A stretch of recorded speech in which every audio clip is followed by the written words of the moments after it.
کشمیر کے سارے راستے پاکستان کی طرف جاتے ہیں۔ انڈیا کی طرف کشمیر کا ایک راستہ بھی نہیں جاتا۔ کشمیر کے سارے دریا پاکستان کی طرف بہتے ہیں۔ کشمیریوں کی 70% سے زیادہ آبادی لا الہ الا اللہ محمد الرسول اللہ کا کلمہ پڑھتی ہے۔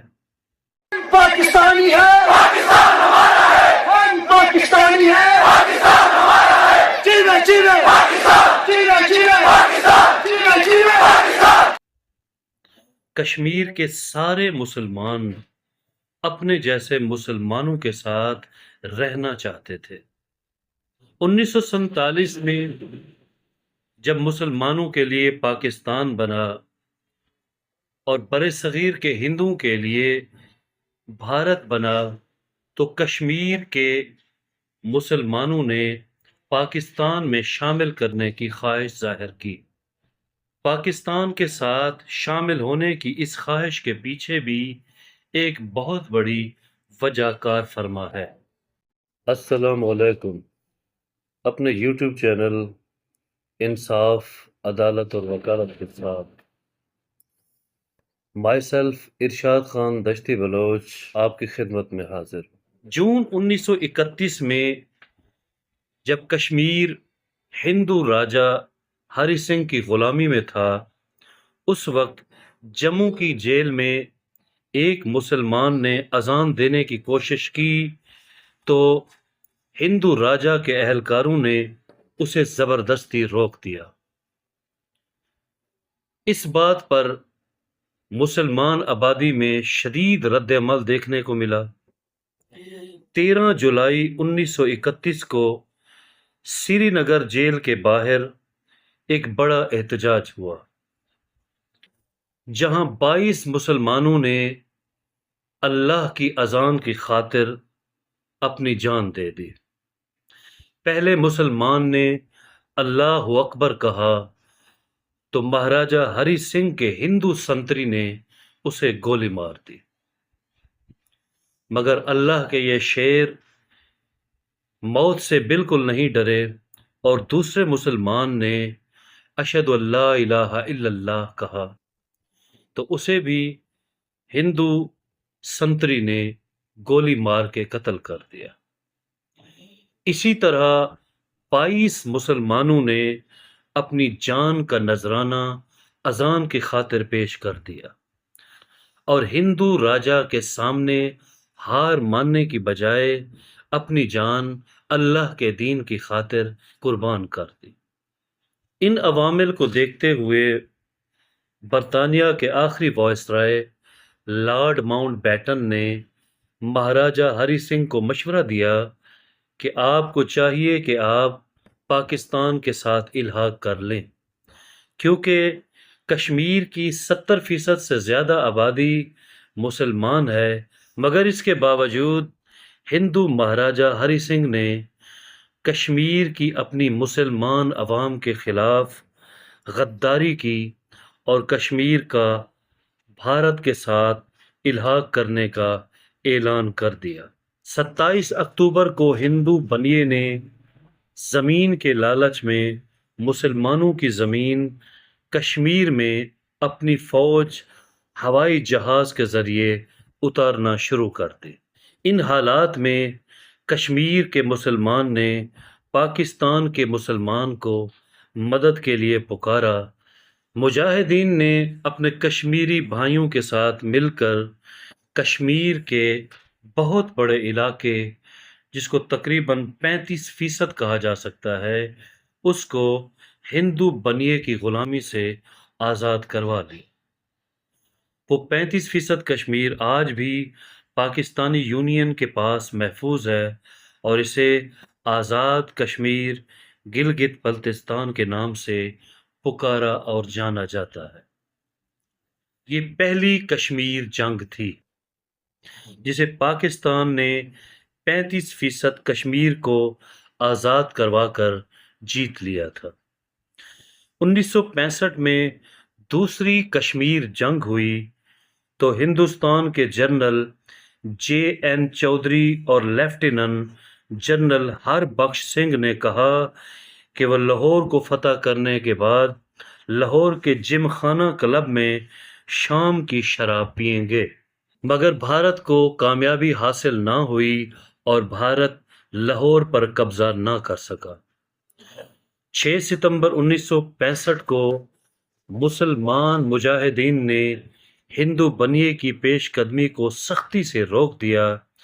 لالچی ہندو بنیا جب لاہور پر قبضہ کرنے میں ناکام ہوا تو اس نے 600 سے زائد شرمن ٹینک اور 1 کور فوج کے ساتھ سیالکوٹ کے مقام چونڈا پر حملہ کر دیا۔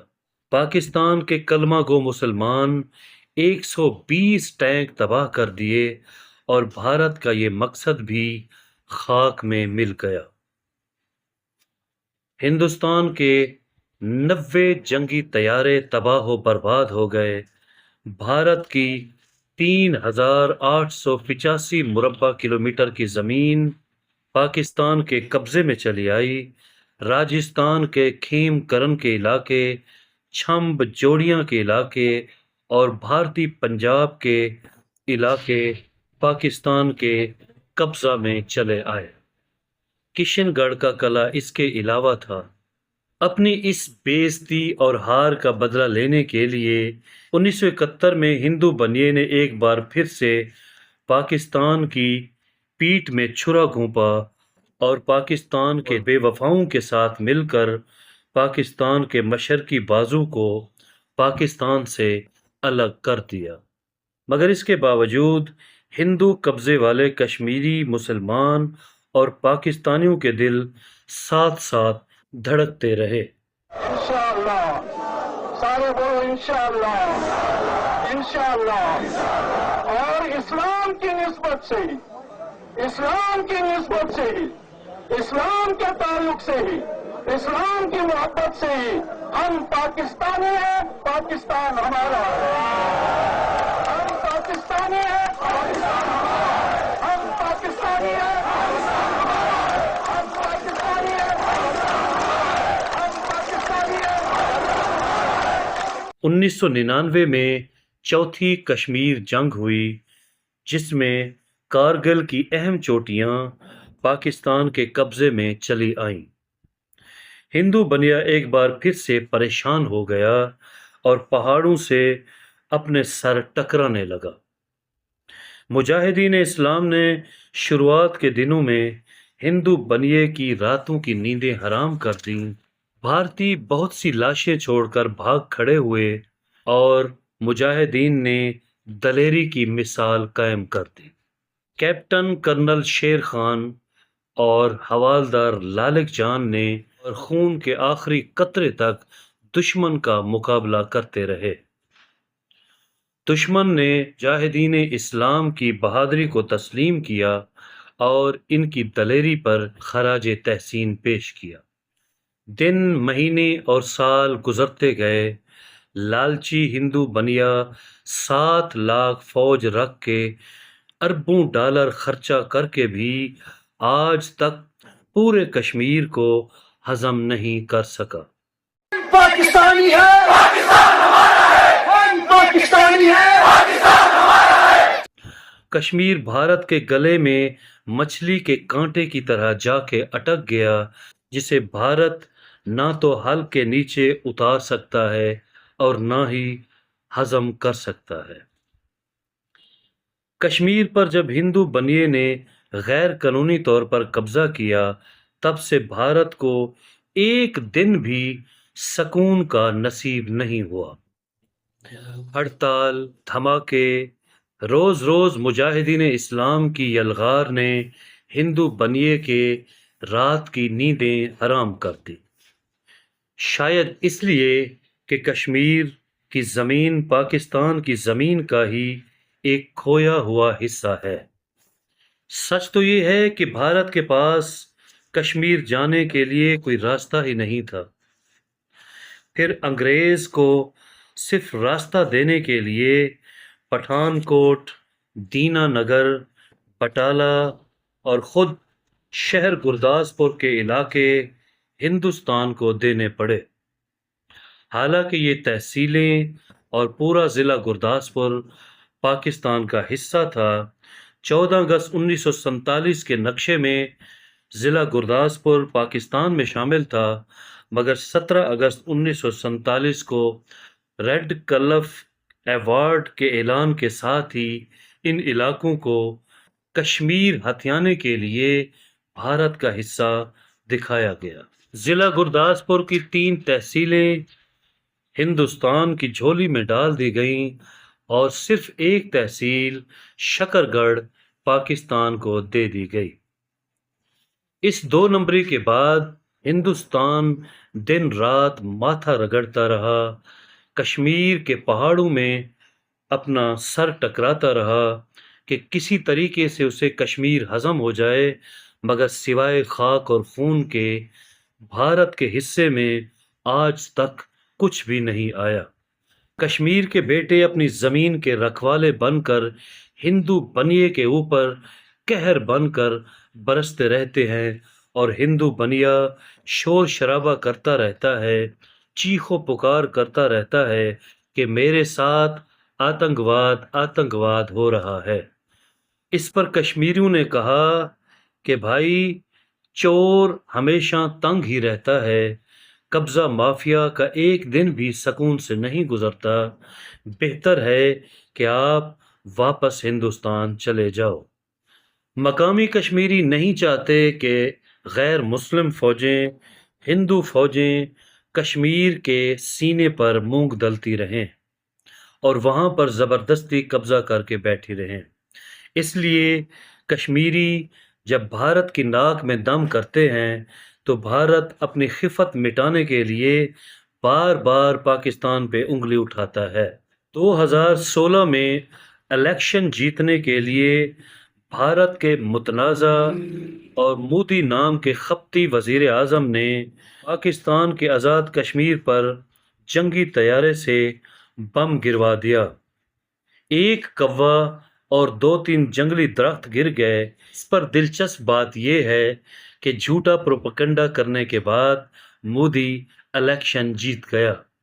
پاکستان کے ایک کوے کا نقصان ہوا، 2 درخت گرے، اور اس کا مودی کو فائدہ یہ ہوا کہ مودی ہندوستانیوں کو بے وقوف بنا کر ایک بار پھر سے الیکشن جیت گیا۔ 2019 میں ایک بار پھر مودی نے اسی طرح کی حرکت کی، مگر اس بار پاکستان بالکل تیار بیٹھا تھا۔ مودی کے جنگی طیارے کو گرا دیا گیا اور پائلٹ کو زندہ گرفتار کر لیا گیا۔ ابھی نندن نامی ہندوستانی پائلٹ کو پاکستانی اداروں نے دودھ پتی پر مشتمل ایک دم خالص چائے پلائی اور پوچھا، بھیا چائے کیسی تھی؟ ابھی نندن نے مزے سے چسکی لیتے ہوئے کہا، سر چائے از fantastic. So, Wing Commander, you hail. I hope you like the tea. The tea is fantastic. Thank you. مگر پاکستان نے اس سب کے باوجود ابھینندن کو رہا کر کے بھارت کے حوالے کر دیا، اور پھر آیا 7 مئی 2025 کا دن۔ دا ریزسٹنس فرنٹ، آزادی کے متوالوں کی ایک تنظیم نے بھارتی قبضہ والے کشمیر کے علاقے پہلگام میں آپریشن کرتے ہوئے لیفٹیننٹ ونے، جو کہ بھارتی نیوی آفیسر تھے، ان کو قتل کر دیا۔ اس کے ساتھ ساتھ ایک انڈین ایئر فورس کے آفیسر جس کی حال ہی میں شادی ہوئی تھی، وہ بھی اپنی جان سے ہاتھ دھو بیٹھا۔ اس کے ساتھ ساتھ انٹیلیجنس بیورو کا ایک نامعلوم آفیسر بھی ان آزادی کے متوالوں کے ہاتھوں 26 ہندوستانی جان سے چلے گئے۔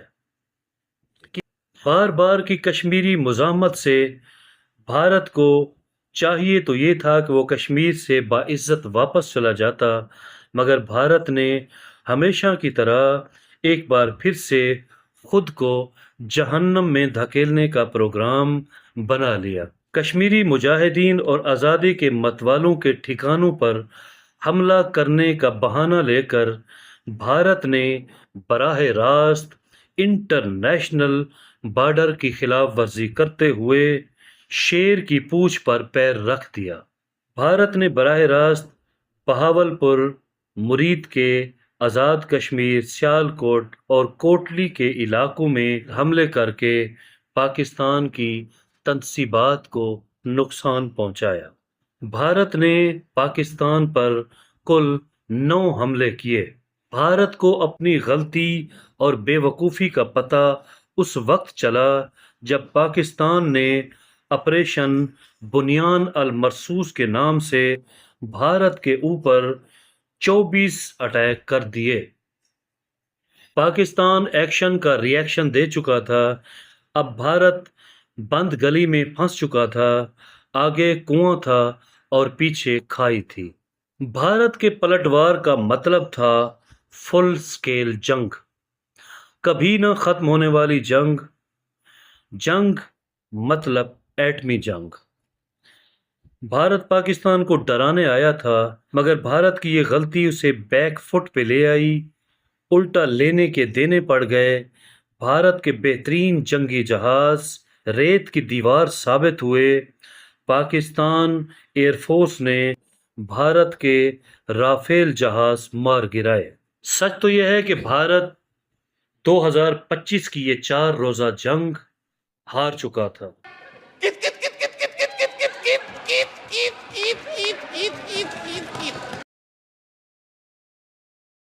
جب جب کشمیر پر بھارت کا غلط، غیر قانونی، نا انصافی پر مشتمل قبضہ رہے گا، تب تک مزاحمت اور اس طرح کے نقصانات ہوتے رہیں گے۔ ہندوستان نے خود برطانیہ سے آزادی حاصل کی ہے اور اسے احساس ہے کہ غلامی کیا ہوتی ہے۔ اب چاہیے تو یہ کہ ہندوستان بھی کسی کو زبردستی غلام بنا کر رکھنے کی کوشش نہ کرے اور گھر واپسی کا راستہ لے۔ ہندوستان ایک بہت بڑا ملک ہے اور چھوٹے سے کشمیر کی لالچ نے ہندوستان کی اس ملٹی کلچرل یونین کو ایک دن بہت سے ملکوں میں تقسیم کر دینا ہے۔